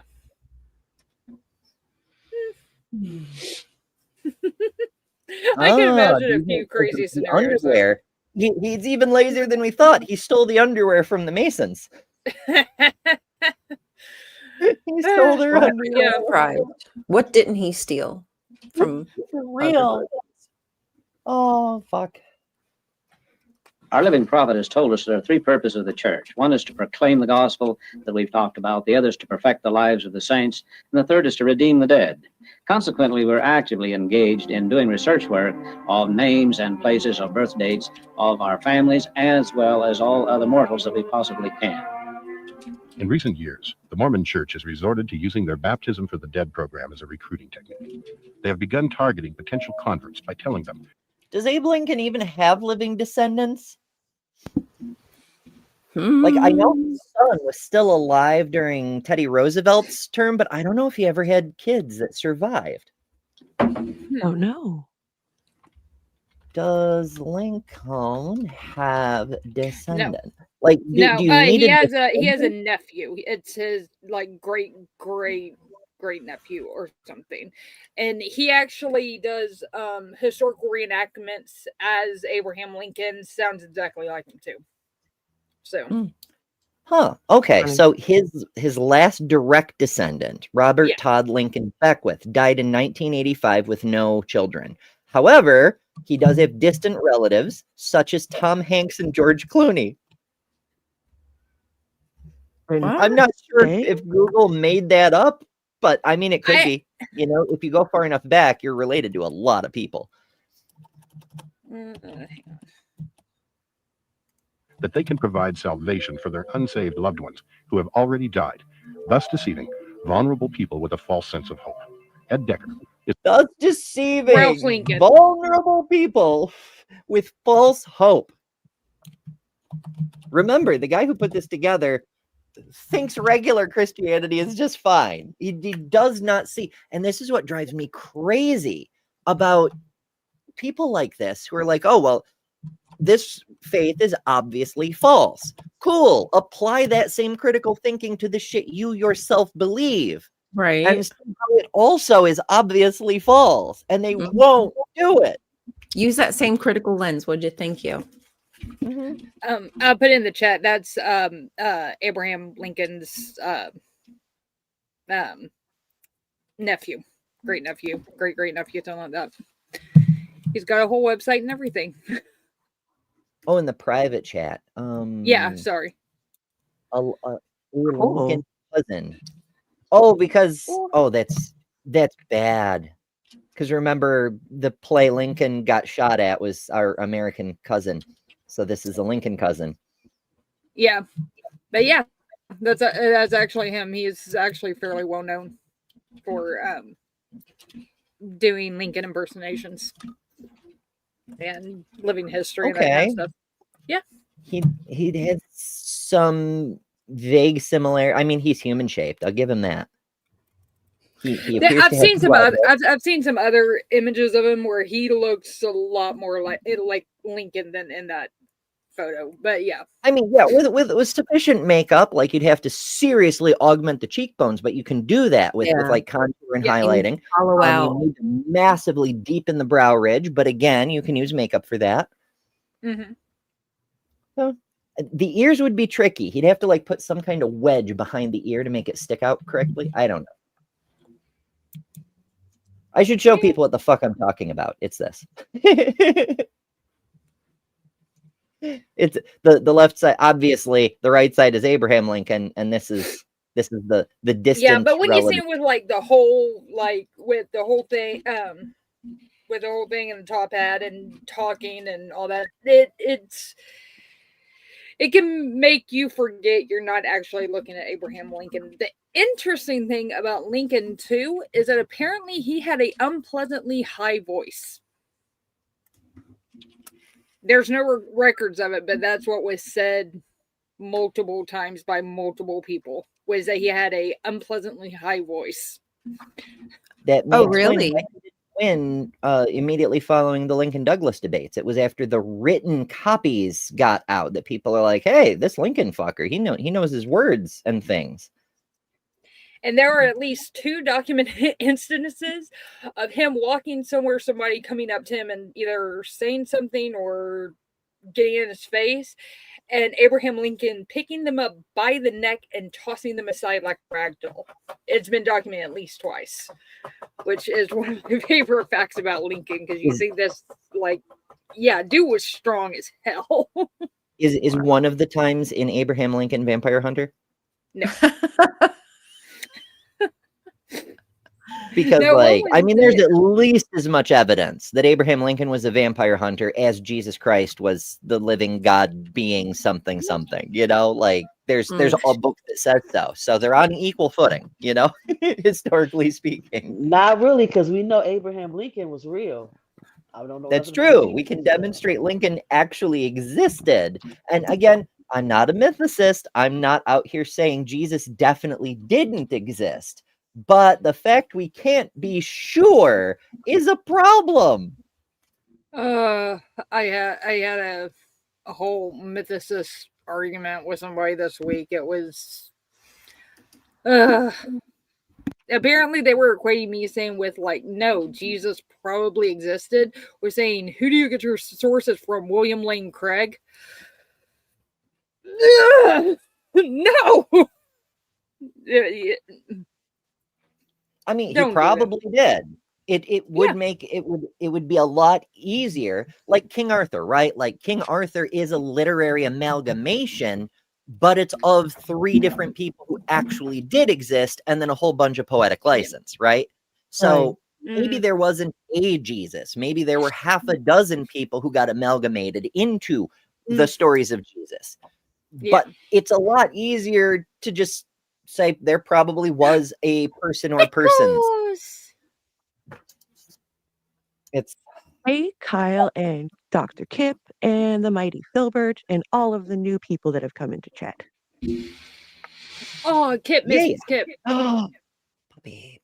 Oh shit, Pickles got away.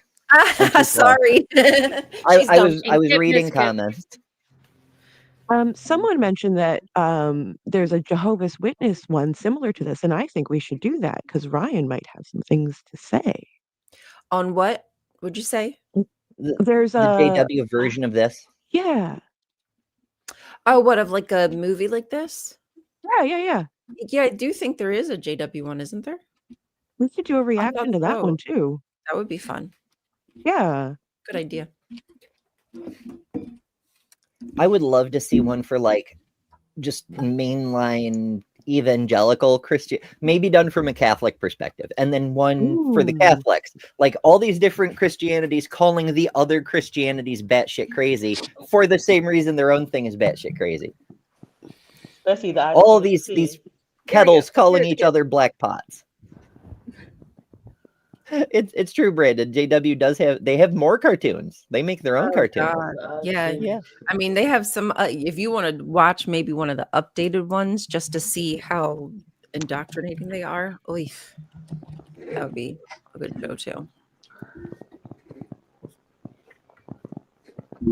Kip says the human-shaped Kip says Jesus was almost certainly just one guy. He's just a guy, folks. He's just a guy. Are we certain? Why won't you people leave him alone? Oh my goodness. It's a former high-ranking Mormon who spent 19 years in the church before having his eyes opened to such anti-biblical heresies. Among the Mormon temple rituals is the practice of baptism for the dead, when the dead are called up to convert to Mormonism. During these ceremonies, many Mormons have had exhilarating and even frightening encounters with apparitions or spirit beings inside the temple. Gosh. Former Mormon prophet Wilford Woodruff admitted to being surrounded by the dead at one point while inside the temple and warned that. I mean, technically, considering, humans have been around for, at the very least, hundreds of thousands of years, and human-ish flavored beings have been around for 1 million to 3 million years, give or take. Every square inch of this planet is covered with dead humans. Like, we're always surrounded by the dead. Yep. Why don't we have Homo naledi ghosts? That's my question. I'm very disappointed that there aren't little tiny hobbit ghosts. Why don't we have Triceratops ghosts? I want hobbit ghosts. Or me too. What if I had a pet ground sloth? That would be running cute. through my yard or something. That'd be amazing. Yeah. That'd be awesome. What we need, everybody's hung up on magic underwear. We need magic spectacles, oculators, you might say, to see into the occult. Never mind. So we can see all the ghosties. Imagine all the ghost friends we could make. There'd be those weird little fuzzy things that survived the KT extinction, Mm-hmm. They were probably cute or horrifying, one of those. Oh, goodness. Kip says, morning, everyone. I slept in. BSS was super fun, but exhausting last night. It was Dr. Weasel's birthday party. Happy belated birthday. Yeah.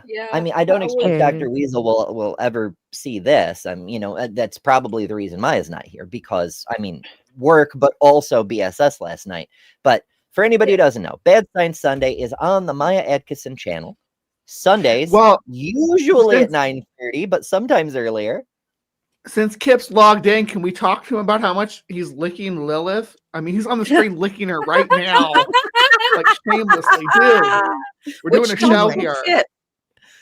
Yeah. Kip, stop licking. No, save it for the OnlyFans.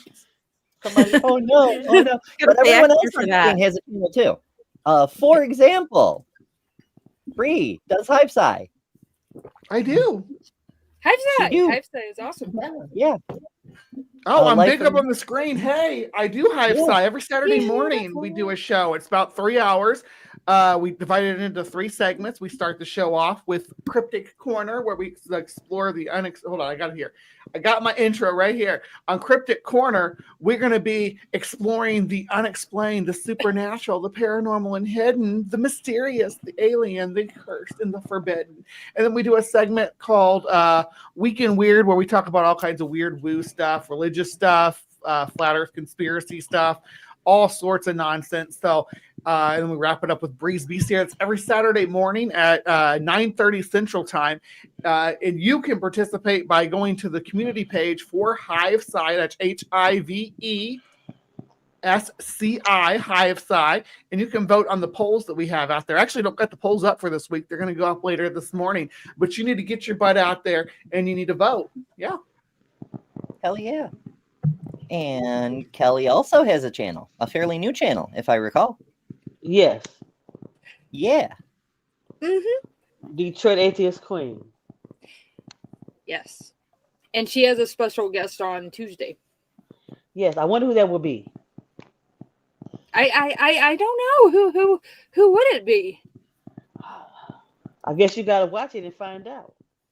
It'll be a surprise or something. We'll see. It'll be fun. It'll be fun. And the rumor is that this Ryan person may have a channel or something. I don't know. You appear to be muted. Oh, yes, of course. I'm always muted. So, yes, my channel is Ryan Caltastic here on YouTube.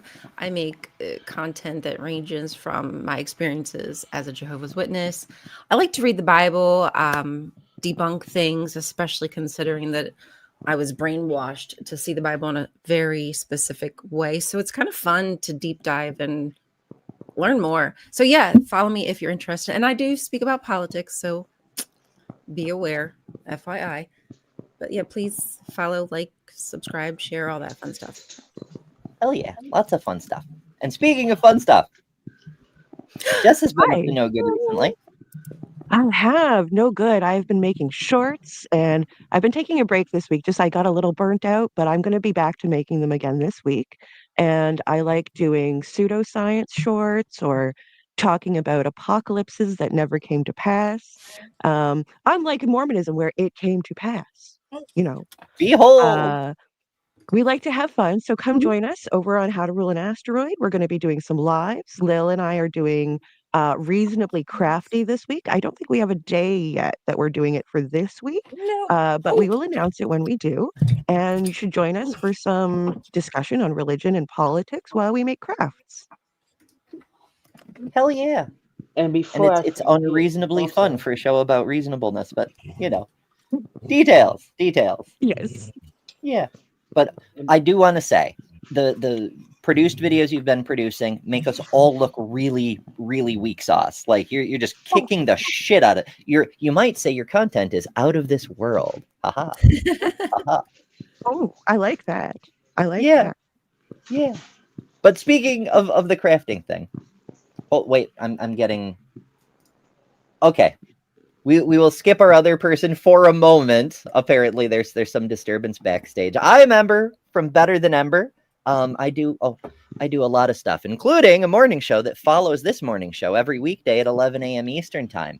And I do anti-religion stuff, debunking stuff, feminism stuff, trans rights, human rights, intersex rights, everybody's rights. Humans deserve human rights. That's my top order priority. Holy crap.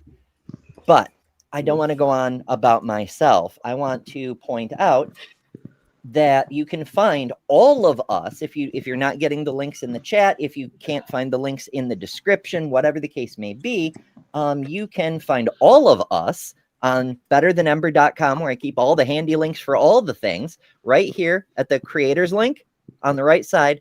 All of us, including AJ, who couldn't be here, and Maya, who stayed up too late partying with Dr. Weasel, all of our channels are listed right there, as well as in the description. And so, yeah, hopefully you'll follow everybody, because we all make awesome stuff. And okay, now Lil is ready. Okay. There we go. Sorry, my dogs were being a little... Oh, this is Dr. Kit. Yes, I've got me and Jess have a thing coming up sometime this week. I will also be on Kelly on Tuesday. And whenever I hit 100 subscribers, I will do a 100 subscribers Ask Me Anything live stream. So let's get me to 100 subscribers. Hell yeah. Everybody's got markers and milestones and things.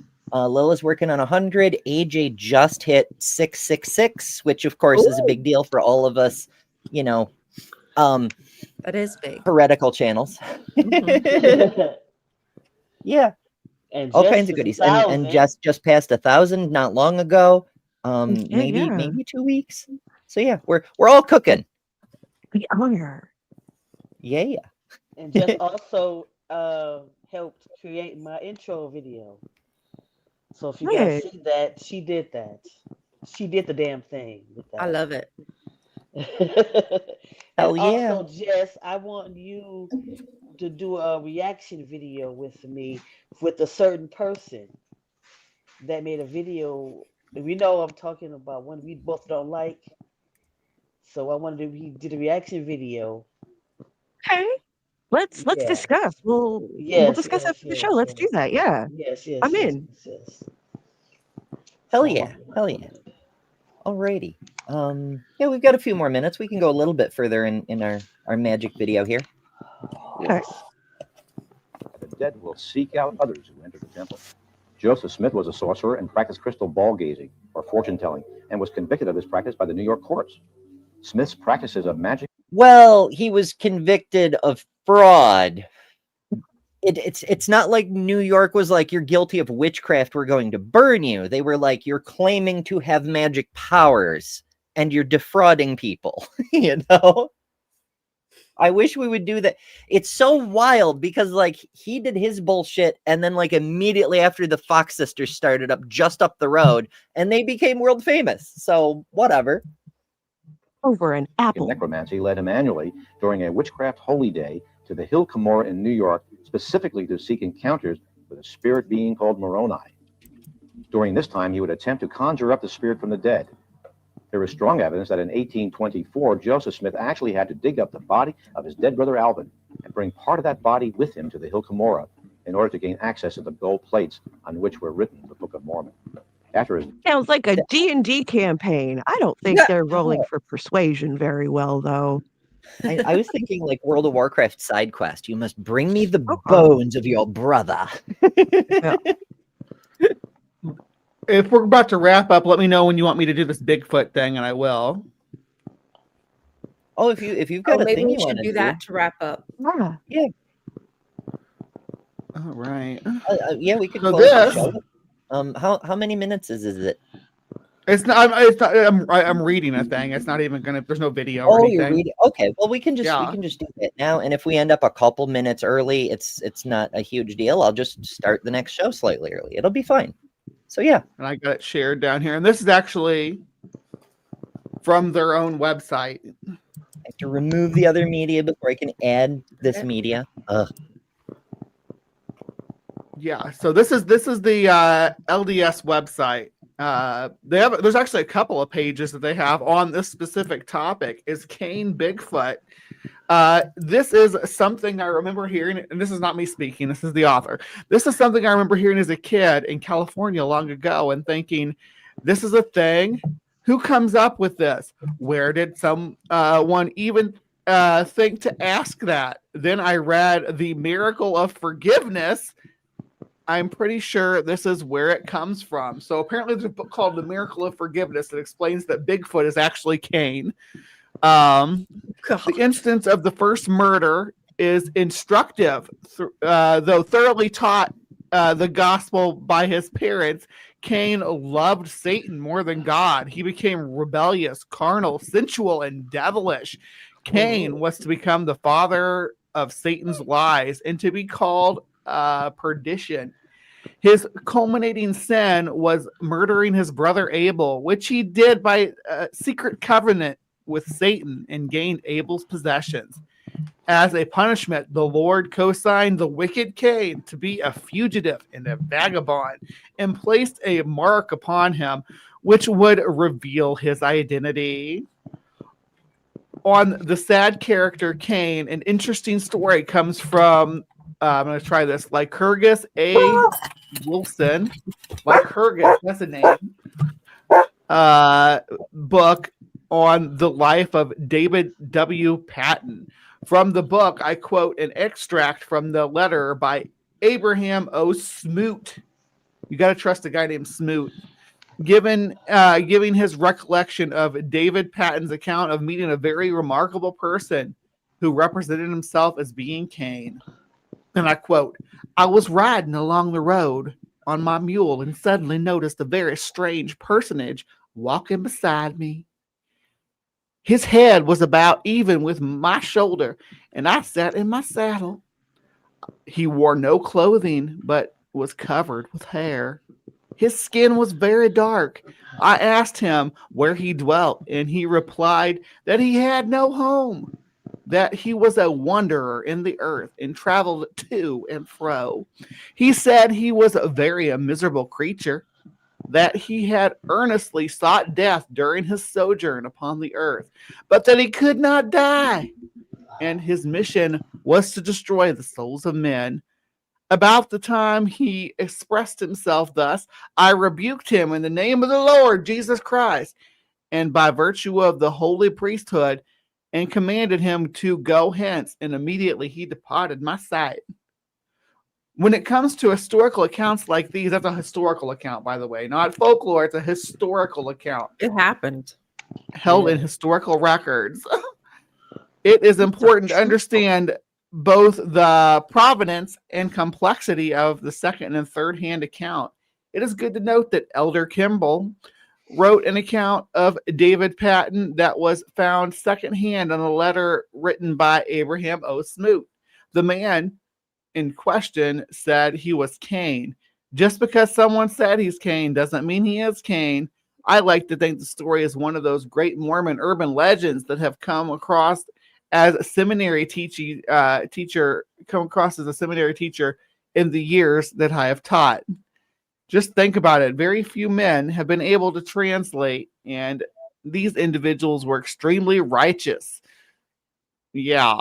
We know that the leadership of the LSD is super, or LDS is super righteous, right? LSD. Oh gosh, yeah.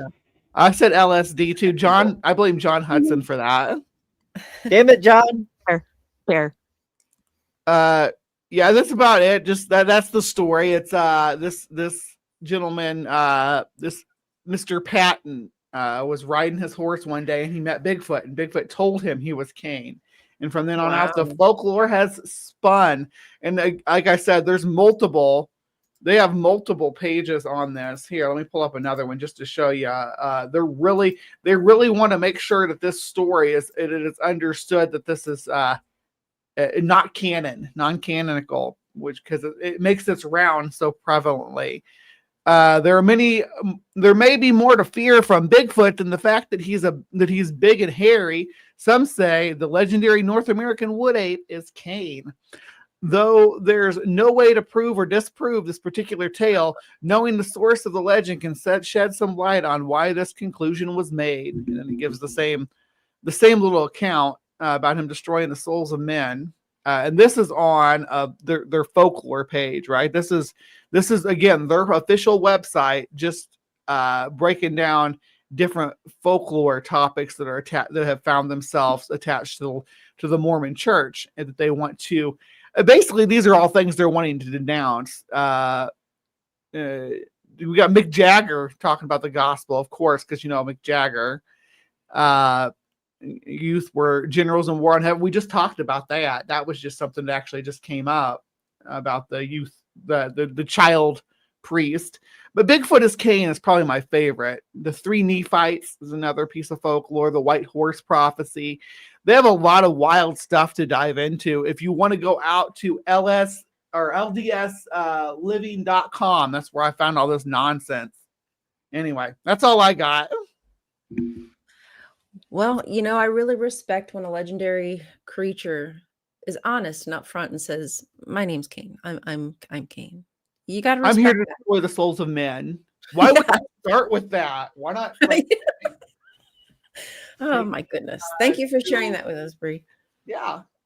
Hell yeah. Mormon Bigfoot. It's better than Bigfoot Jesus. That's for sure. I mean, I would take a Bigfoot Jesus. Oh, Not ask Marguerite about Bigfoot Jesus sometime. It's a whole thing. There is lore. Well, But it works guys, with evolution, right? Because like Cain is from an earlier flavor of humanity and he's fucking fuzzy as hell, right? So it's like humans have evolved in the last 6,000 years or whatever. It could be. I guess Cain could be hairy. Yeah, I mean, and from that region, that makes sense to be a little hairy. All right, well, we should probably wrap up. Alrighty. Thanks everybody for joining. I appreciate Jess for bringing us that wonderfully ridiculous video, and Bree for the Bigfoot story, and everybody for being here, for joining us on stage, and you know, our other co-hosts who couldn't be with us today. You know, the loves and kisses and hugs and all the wonderful things, whatever it is that the flavor you prefer. And thank you all for joining us, because as I often say, hanging out with you folks, your comments, your input, the random jokes you make, that's the reason we do lives. We could just record these damn things, but we do them live because spending time with you folks makes it so much more fun. So we appreciate you being here. Make sure to follow everybody. Join us next Monday for whatever shenanigans we get up to next time. But also stick around for Hot Topic coming up next over at my place. And yeah, we still have to redo the outro. It's a little out of date, but we work with what we've got, folks. We'll get there. Thanks, guys. Yeah. Thanks for coming. Sin safely, as they say. Yes.